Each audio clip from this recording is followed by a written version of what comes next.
తాకట్లో ఉన్న బంగారాన్ని విడిపించి ఆ రోజున మార్కెట్ ధర కట్టి మిగిలిన డబ్బును మీకు అందిస్తుంది కొమ్మూరి గోల్డ్. ఎవరమ్మా నువ్వు? నేను మీ దగ్గరికి వస్తాడే నాగయ్యని, అతని కూతుర్ని. నువ్వు నాగయ్య కూతురువా? చిన్నప్పుడే నువ్వు? అవునండి, అయిన వాళ్ళకు చిన్నప్పుడే దూరం అయ్యాను. తండ్రి బ్రతికున్నాడని తెలిసేసరికి నేను అతని కూతుర్నని చెప్పుకోవడానికి సిగ్గుపడే స్థితిలో ఉన్నాను. ఏమిటమ్మా అది? కొంచెం అర్థమయ్యేలా చెప్పు. డబ్బా? ఎందుకమ్మా? సార్, మీరు మా బావకి అతని చెల్లెలకి చిన్నప్పటి నుంచి సహాయం చేసే దృష్టితోనే డబ్బు ఇచ్చారా? కానీ మా నాన్న ఆ డబ్బు తనే తినేసి వాళ్ళ నమ్మకానికి పెట్టేస్తే వాళ్ళు తప్పించుకుని పట్నం పారిపోయారు. ఇప్పటికీ మా నాన్న వాళ్ళ పేరు చెప్పి మీ దగ్గర డబ్బు తీసుకుంటున్నట్టు నాకు మొన్నే తెలిసిందే. అందుకు తండ్రి చేసిన పాపాన్ని నువ్వు చెల్లించడానికి వచ్చావా? ఇది మీ తృప్తి కోసం ఇవ్వడం లేదండి, నా తృప్తి కోసం ఇస్తున్నాను. నా తండ్రి చేసిన పాపమే నన్ను వెంటాడింది. అందుకే ఈ జన్మలో నేను అనుకున్నది ఏదీ జరగలేదు. కనీసం ఈ పాపాన్ని ఇలా తుడిచేస్తే వచ్చే జన్మలో అయినా నేను అనుకున్నది జరుగుతుందేమో. అందుకే తీసుకోండి సార్, ప్లీజ్. సరే, ఇది నేను మీ నాన్నకిచ్చిన డబ్బుగా తీసుకోవటం లేదు. నీ అభిమానాన్ని నిలుపుకోవడానికి నువ్విచ్చిన డబ్బుగా తీసుకుంటున్నాను. నీకు ఈ విషయం తెలుసా? మీ బావ అతని చెల్లెలు ఈ ఊర్లోనే ఉంటున్నారు. తెలుసా? తెలుసా? చెప్పానుగా, నా వాళ్ళందరూ నా చుట్టూనే ఉన్నారు. కొందరు చెప్పుకోలేని స్థితిలో ఉన్నారు, కొందరు చెప్పకూడని స్థితిలో ఉన్నారు. నేను మా బావ ఉంటున్న ఇంట్లోనే ఉంటున్నానండి. మరి మీ బావకి నువ్వెవరో తెలీదా? నేనే చెప్పలేదు. ఏమ్మా? అతను నా బావని తెలిసేసరికి అతను ఇంకో అమ్మాయిని ప్రేమిస్తున్నాడని తెలిసింది. నేనని తెలిస్తే అంతా తారుమారయ్యే ప్రమాదం ఉంది. అందుకే నిజాన్ని దాచిపెట్టాను. నిజాన్ని దాచిపెడితే నీకే నష్టమేమో. సార్, నాకు ఎంత కష్టం కలిగినా హాయిగా భరించగలను. కానీ నా వల్ల ఇతరులకు కష్టం కలగడం ఒక్క క్షణం కూడా భరించలేను. అంతా సక్రమంగా జరిగాక నిజాన్ని నేనే చెప్తాను. అంతవరకు ఈ స్వప్నగానే ఉండిపోనివ్వండి. వస్తాను సార్.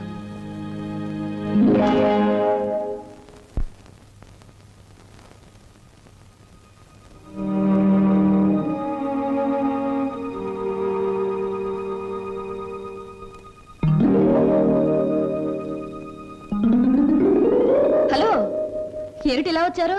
కూర్చోండి. ఇప్పుడే తలకు స్నానం చేశాను. పెద్ద బరువు దిగిపోయినట్టుంది.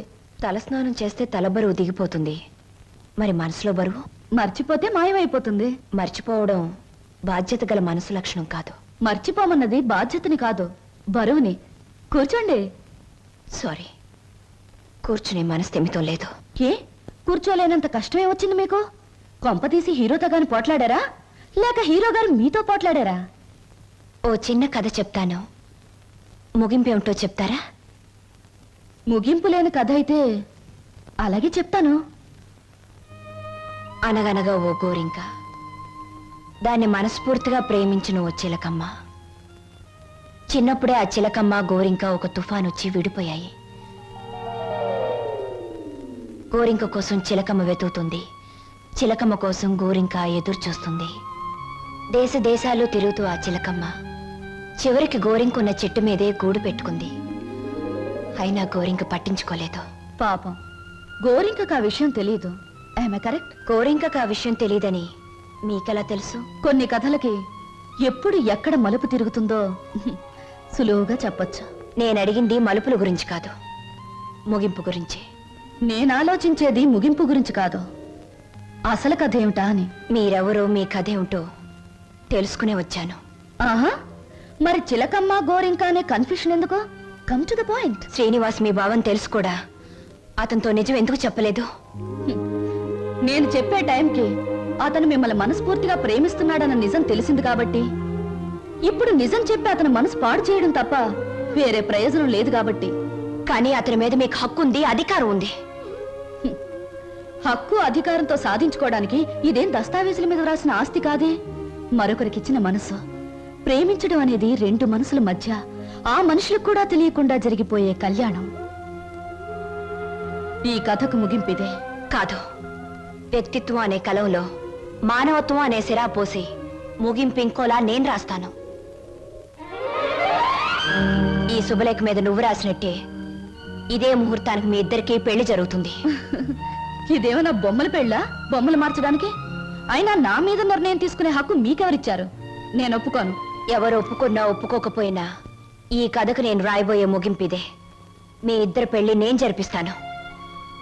చిన్నప్పుడు చిరిగిపోయిన మీ జీవితాల్ని నా చేతులతోనే ఒకటి చేస్తాను. లలిత గారు, నేను చెల్లని పాత టిక్కెట్ను గతం అనే ఫ్రేమ్లో నన్ను జ్ఞాపకంగానే ఉండిపోనివ్వండి. ఒకసారి నేను ట్రైన్ మిస్ అయ్యాను, మరొకరు ట్రైన్ మిస్ అవ్వడం నాకు ఇష్టం లేదు. ఒకప్పుడు మీరు ట్రైన్ మిస్ అయ్యారు, కానీ ఇప్పుడు ట్రైన్ మిమ్మల్ని మిస్ కాబోతుంది. అలా జరగనివ్వను. మీరు అనుకున్నట్టు నేను జరగనివ్వను. నిండు మనసుతో చేసే పని తప్పకుండా జరుగుతుంది. నిండు మనసుతో కాదు, మనసు చంపుకుని చేస్తున్న పని. కాదు, మమతల్ని కలపడం కోసం చేస్తున్న పని. ఆ త్యాగం నాకు అక్కర్లేదు. ఇది త్యాగం కాదు, పరిష్కారం. నేను నవ్వడం కోసం మీరు ఏడవడమేనా పరిష్కారం? లలిత గారు, ఒకసారి చెప్పాను గుర్తుందా? జీవితం అనే స్కూల్లో దురదృష్టం అనే మాస్టారు పరిస్థితులనే బెత్తంతో కొట్టారని. కానీ ఇప్పుడు అదృష్టం అనే మాస్టారు తల వంచి తాళి కట్టించుకోమంటే తల వంచక తప్పదుగా. నేనెవ్వరికి తల వంచను. చూస్తాను. 4 నిమిషాల్లో ఈ నిజం అందరికీ చెప్పేస్తాను. 3వ నిమిషం మొదటి సెకండ్లో నేను శవంగా మారతాను. స్వప్న. అవును, చిన్నప్పుడు మా బావ కోసం ఒకరిని చంపడానికే వెనకాడలేదు. ఇప్పుడు నేను చావడం చాలా సులువు. అదే నేను చెప్పేది. ఆయన కోసం ప్రాణాలు తీయగలిగేంత ధైర్యం, ప్రాణాలు పోగొట్టుకునేంత గొప్పతనం నీది. నా ప్రేమ కంటే నీ ఆరాధన చాలా గొప్పది. నీ ఆరాధన ముందు నా ప్రేమ చాలా చిన్నది. అనవసరంగా ఆవేశపడకు. Now the ball is in my court.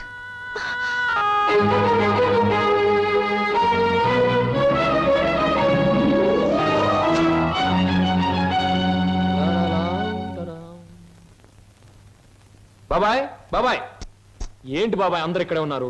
బట్టలు కూడా చెప్పేసి వచ్చాను. మీరంతా బట్టలు ఎప్పుడు తీసుకుంటారు? సెలక్షన్ అంతా లలితదే. ఏంటి అందరు అలా ఉన్నారు? లలిత ఎక్కడ? లలిత లలిత ఇక్కడ లేదురా. లేదా? ఎక్కడికి వెళ్ళింది? ఇంట్లోంచి వెళ్ళిపోయింది. వెళ్ళిపోయిందా? ఏం జరిగింది? ఎక్కడికి వెళ్ళింది? ఇక్కడేం జరగలేదురా. అయితే వెళ్ళిపోతే ఎందుకు ఊరుకున్నారు? ఆపలేకపోయారా? ఆపడానికి ప్రయత్నించాను రా. తనకి ఇక్కడ ఉండడం ఇష్టం లేదని మాత్రం సమాధానం చెప్పింది. ఎందుకు ఇష్టం లేదని అడిగే బాధ్యతే తప్ప ఆపగలిగే హక్కు మాకెవరికీ లేదు. నీ ఒక్కడికే ఉంది. తేల్చుకోవాల్సింది నువ్వు. ఎక్కడికి వెళ్ళింది? ఏమిటే నువ్వు మాట్లాడేది? నీకేమన్నా పిచ్చెక్కిందా? పీట్ల వరకు వచ్చిన పెళ్లిని కాదంటావా? అసలు కారణం ఏమిటో చెప్పవే. మీరిద్దరు ఏమన్నా గొడవ పడ్డారా? నేను వెళ్ళి అబ్బాయితో మాట్లాడతాను. ప్లీజ్ అక్క, నన్నేమి అడక్కు. ఇందులో ఎవరు తప్పు లేదో. ఇలా జరగాలి అంతే. అందుకే ఈ నిర్ణయం తీసుకున్నాను. అంతకంటే కారణం నన్నేమి అడగొద్దు. నేను అడుగుతున్నాను. మనిద్దరం విడిపోవటానికి కారణం నీకు తెలియాలి లేదా నాకు తెలియాలి.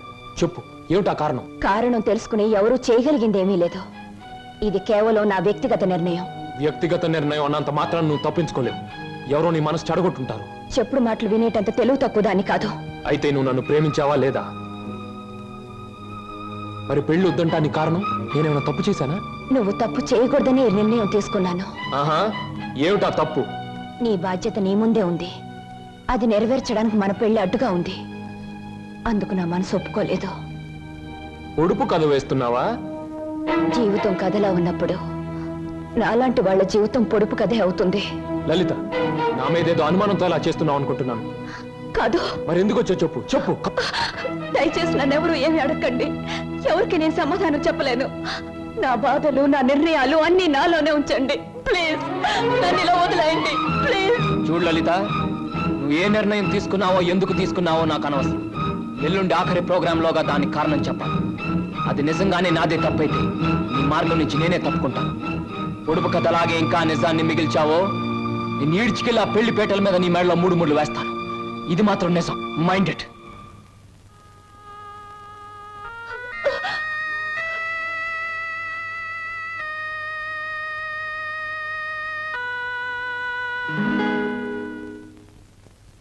హర హర మహాదేవ శంభో శంకర. ఇది కళ నిజమా లేక వైష్ణవ మాయ? అరే, గిల్లితే తెలుస్తుంది. ఒరే వదరా. ఛీ, వీడి దగ్గర తాగుడు వాసనే వస్తుంది. నువ్వు కట్టుకున్న చీర రంగు కూడా తెలుస్తుంది. కనుక ఇది కళ కాదు, నిజమే. ఇప్పుడు చెప్పు, నేను నీకు ఏం చేయాలి? మీరు నాకు సహాయం చేయాలి. చెయ్యకపోతే నా పేరు బొక్కాల బోదరం కాదు.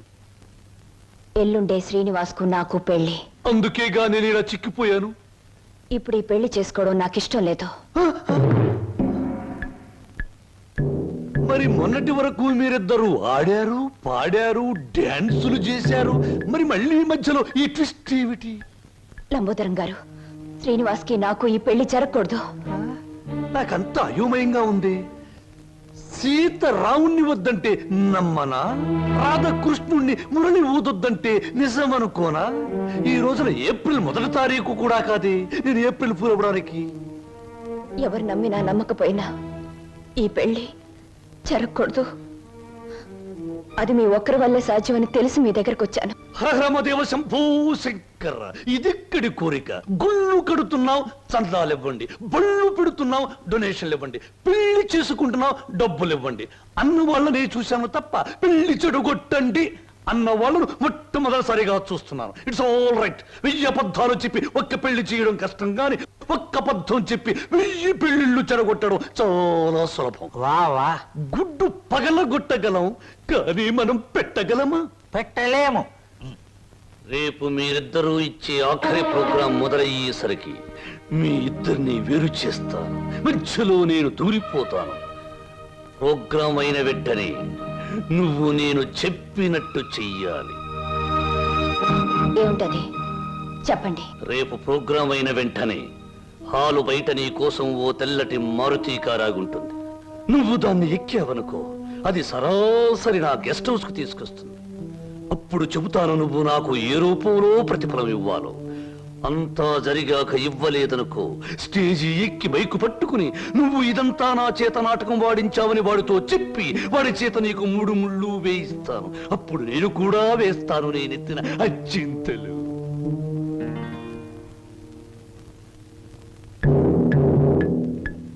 పడింది తుర్రు పిట్ట నా బుట్టలో తుర్రున నిశాచరా. ఏం సమాచారా? ప్రోగ్రామ్స్ కరెక్ట్ గా చూడు.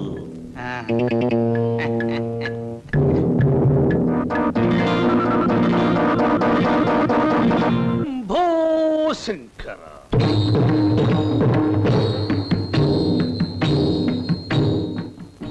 నేను జగమెరిగిన బ్రహ్మనుణ్ణి. జంజమెందుకు అని నన్ను గురించి నేను చెప్పుకోవడం లేదు. అయినా చిరంజీవి శ్రీనివాసుకి నేను తెలుసు, నాకు ఆయన తెలుసు అని మీ అందరికీ తెలుసు. కనుక నేను మీ అందరికీ తెలిసినట్టే. అది సరే, తమరు ఎందుకు అరుస్తున్నారో మాకు అర్థం కావటం లేదు. నాకు చాలా కాలానికి పెళ్ళవుతోంది. మొట్టమొదటిసారిగా ఈ శుభలేఖలు మీకివ్వాలని పనిగట్టుకుని వచ్చాను. నాకు చాలా మంది పెద్దవాళ్ళు తెలుసు, కానీ మీ ఇంటికే మొదట ఎందుకు వచ్చానంటే పెళ్లి కూతురు మీ అందరికీ చాలా ఆత్మీయురాలు కనుక, ఆ అమ్మాయి మీ అందరికీ కావలసింది కనుక, అప్పుడు మీరందరూ నాకు కావలసిన వాళ్ళు కనుక, ఇప్పుడు నేను మీ అందరికీ కావలసిన వాణ్ణి కనుక. ఎక్కువగా మాట్లాడుకో, అసలు ఎందుకు వచ్చావు చెప్పు. వెడ్డింగ్ అంటే పెళ్లి పిలుపు, వివాహ మహోత్సవము. వరుడు చిరంజీవి బొక్కోలం బోదరం, దీనబంధు, ప్రజాబంధు, రాజకీయ బంధు, ప్రముఖ పారిశ్రామికవేత్త బంధు, ఆత్మబంధు. వధువు చిరంజీవి సౌభాగ్యవతి లలిత.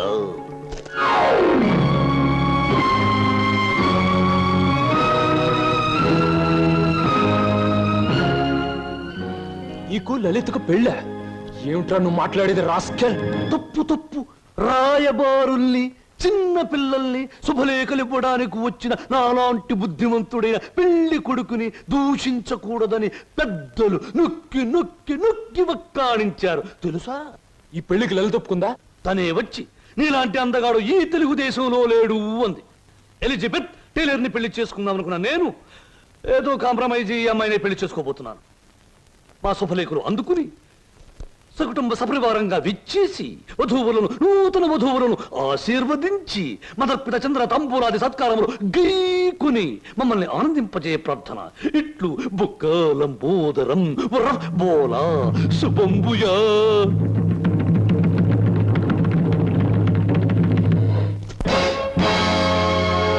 అనుకోని మనిద్దరి మధ్య ఆఖరి ప్రోగ్రాం ఇప్పుడే ముగిసింది, కానీ మన సమస్య మాత్రం అలాగే మిగిలిపోయింది.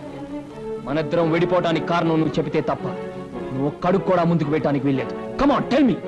సీను, నేనెవరికైనా సమాధానం చెప్పగలను, కానీ నీ ఎదురుగా నిలబడి సమాధానం చెప్పే శక్తి నాకు లేదు. సీను, పంప మునిగిందిరా. ఏంటి బాబాయ్? స్వప్న నీకేమైనా చెప్పిందా? ఏం లేదు. ఆ లంబోదరం గారి కారులో వెళ్తుందిరా. ఆ కారులో స్వప్నం వెళ్ళిందా? అవును. నీకేమైనా చెప్పిందా? ఆ కారులో వెళ్ళాల్సింది స్వప్న కాదు, నేను. స్వప్న బలికి అవడానికి వేయలేదు. ఏం పోనేది? సీను, స్వప్న ఎవరో కాదు, ఇన్నాళ్ళు నువ్వు ఎదురు చూస్తున్న నీ మరదలు సరోజ.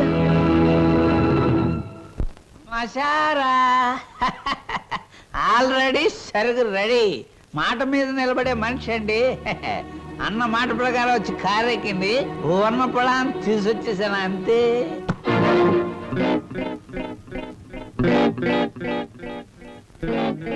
ఇదేమిట్రా పాత్ర మారిపోయింది? నేను మాట పడే రకం కాదు. కావాలంటే దగ్గరగా వస్తుంది. ఓరి యాదవా, ఇది లలిత కాదురా, స్వప్న. నిజమే. ఎవరు ఎవరు ఎవరది? అమ్మనాథలు నువ్వా? ఎక్కినప్పుడు చూడలేదు, ఇక్కడ తీసుకొస్తున్నప్పుడు చూడలేదు.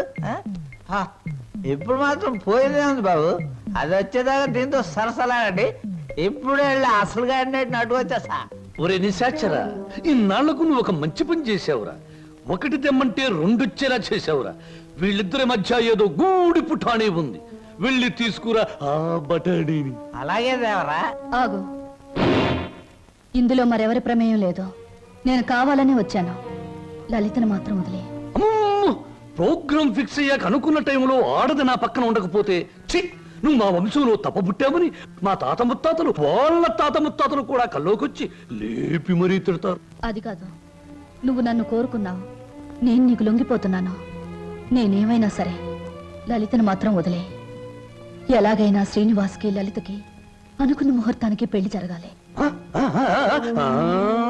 నువ్వేం చెప్పినా చేస్తాను, పెళ్లి జరగడానికి వీల్లేదు అంటుంది లలిత.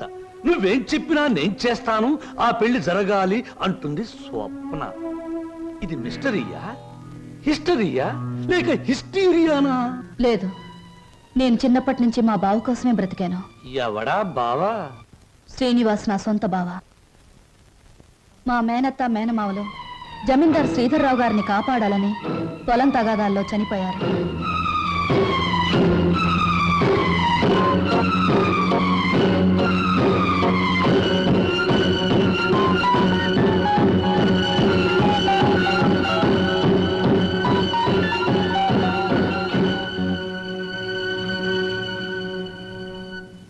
అమ్మా సరోజ. నా పేరు నీకెలా తెలుసు? అమ్మా నేను నీ నాన్ననమ్మా. నీ నాన్నని లచ్చిని సీన్ని అమ్మేసి నేను దూరం చేసిన దుర్మార్గుండి అమ్మా, దుర్మార్గుండి. బాబు బాబు మీకు దండం పెడతాను, మీ కాళ్ళు అట్టుకుంటాను. అది నా కన్న కూతురు బాబు, దాన్ని ఏం చేయకండి. వదిలేండి బాబు, వదిలేండి. భలే చెప్తున్నావురా. అసలు నువ్వు నా దగ్గర తీసుకొచ్చే ఆడపిల్లలందరూ ఇటుక బిడ్డలు కాదురా, ఎవరో ఒకరు కన్న బిడ్డలే. అసలు ప్రాంతీయసారా ఎందుకు కనిపెట్టారో తెలుసా? ఇలాంటి పరిస్థితుల్లో ఉపశాంతి కలుగజేయడానికి. ఈ సమాజంలో సెంటిమెంటు విలువ కేవలం ఒక పెగ్గు ప్రాంతి. బాగా తాగు, నీ బాధలన్నీ అవును నాన్న, ఎందుకు అనవసరంగా బాధపడతా? ఆత్మీయత, అనురాగం ఏనాడో వదిలేసి నీ ప్రపంచంలో హాయిగా బ్రతుకుతున్న మనిషివి నువ్వు. మళ్ళీ అవి గుర్తు చేసుకోకో. మత్తు దిగిపోతే ఈ సంఘటన చాలా భయంకరంగా కనబడుతుంది. పుట్టగానే తల్లిదండ్రులు బిడ్డను ఉయ్యాల్లో వేస్తారా, ఊహ తెలిసాక విద్యాబుద్ధులు చెప్పిస్తారా, వయసు వచ్చాక పెళ్లి చేసి అత్తవారింటికి పంపిస్తారు. కానీ నువ్వు ఇవేమీ చేయకపోయినా ఈ రోజు నలుగురు నీ కూతురుని అనుభవించడానికి ఒక వ్యభిచారిని కావడానికి పంపిస్తున్నావు నాన్న. నువ్వు నేను తండ్రి కూతుళ్ళు అనే ఈ నిజం ఈ 4 గోడల మధ్య చచ్చిపోనే. ఈ నిజం ప్రపంచానికి తెలిస్తే బంధాలకు, అనుబంధాలకు, మమకారాలకి, మనుగడకి, సంస్కారానికి, సభ్యతకి విలువే ఉండదు. నీ చేతులతో ఎంతో మంది ఆడపిల్లల్ని గడప దాటించావు. నన్ను వాళ్లల్లో ఒకళ్ళనుకుని నవ్వే, ఏ బాధ ఉండదు. వద్దమ్మా, ఏ తండ్రికి ఎట్లాంటి తెచ్చొద్దు. ఎప్పటికైనా నేను తండ్రిగా ప్రవర్తించకపోతే నేను చేసిన పాపాలకి ఆ దేవుడు కూడా క్షమించడమ్మా. అసలు ఈ ప్రపంచంలో తండ్రి అనే పదానికి అర్థమే ఉండదు. ఉందిరా, ప్రతి మాటకు అర్థం ఉంది. అర్థం వెనుక అనర్థం ఉంది, అనర్థం వెనుక వ్యర్థం ఉంది. నాలాంటి వాడి ప్రతి మాటకు ప్రతి పదార్థం ఉంది. ఎవరిన్ని గింతినా, ఎవరిన్ని రంకెలు వేసినా, శీలమని కొందరెచ్చినా, నా మాటలు అశ్లీలమని విమర్శించినా, అన్ని రకాల పిట్టలు రెక్కలు టపటపా కొట్టుకుని ఆ పిట్ట కోసం ఈ పిట్ట, ఈ పిట్ట కోసం ఆ పిట్ట, 2 రకాల పిట్టలు నా గూటికే చేరాయి. మేమే చిరంజీవులం, మా మాటే చిరంజీవి, మా బాటే చిరంజీవి. రావే ఏయ్, నా బిడ్డ ఒంటి మీద చెయ్యేసావా చంపేస్తాను. ఏయ్, వదలరా, వదిలు.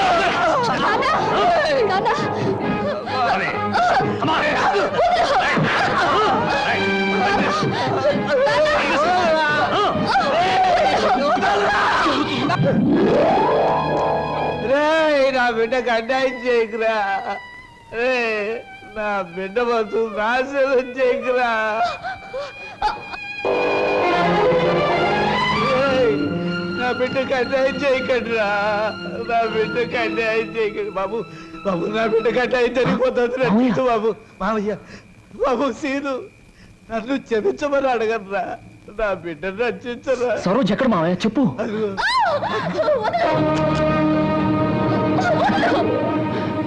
సరోజ. హరమదేవ శంభో శంకర. మీ హీరోలకి ఏమీ పని ఉండదా? అసలు పని అయ్యాక రావచ్చుగా. పానకంలో పుడకలాగా అడ్డుపడి రభస చేయడం ఇదేనా మీ పని? ఇంకేమీ పని లేదా? రబ్బస్ చేయటానికి కాదు, రక్తి కట్టించడానికి వచ్చాను. చూస్తావా? నేను నువ్వనుకున్నంత చవట దద్దమ్మన కాదురా. అంగబలంలో రారాజుని, ఆర్థిక బలంలో మహారాజుని. రేయ్, చవట దద్దమ్మలారా, వాణ్ణి చురుకు పిప్పిలాగా పిప్పి పిప్పి చేసి పచ్చడి కింద బాగా దంచేయండి. దాని లోపలికి నెట్టేయండి.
వదులు బాబాయ్ వీడిని.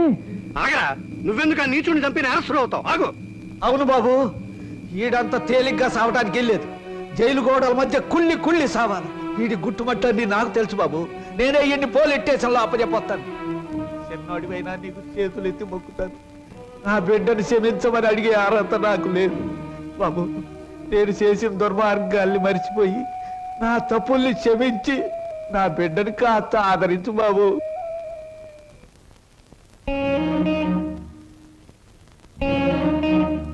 సరోజ, నా మాట వినకుండా మొండితనంగా వెళ్ళిపోవడం ఏం బాగోలేదు. ప్లీజ్ నా మాట విను, ఆగిపో. బావా తప్పు. బాటసారికి కొంతసేపే ఆశ్రయం ఇవ్వాలి గాని ఆగిపోమ్మని చెప్పకూడదు. నేను నీకేమీ కానేగా వెళ్ళిపోతున్నావు. సిల్లి, బావకు ప్రాణమైన నువ్వు నాకు ప్రాణమే. బాధపడకో. ఏమయ్యా, రిక్షాలు తీసుకురండి. సరోజ,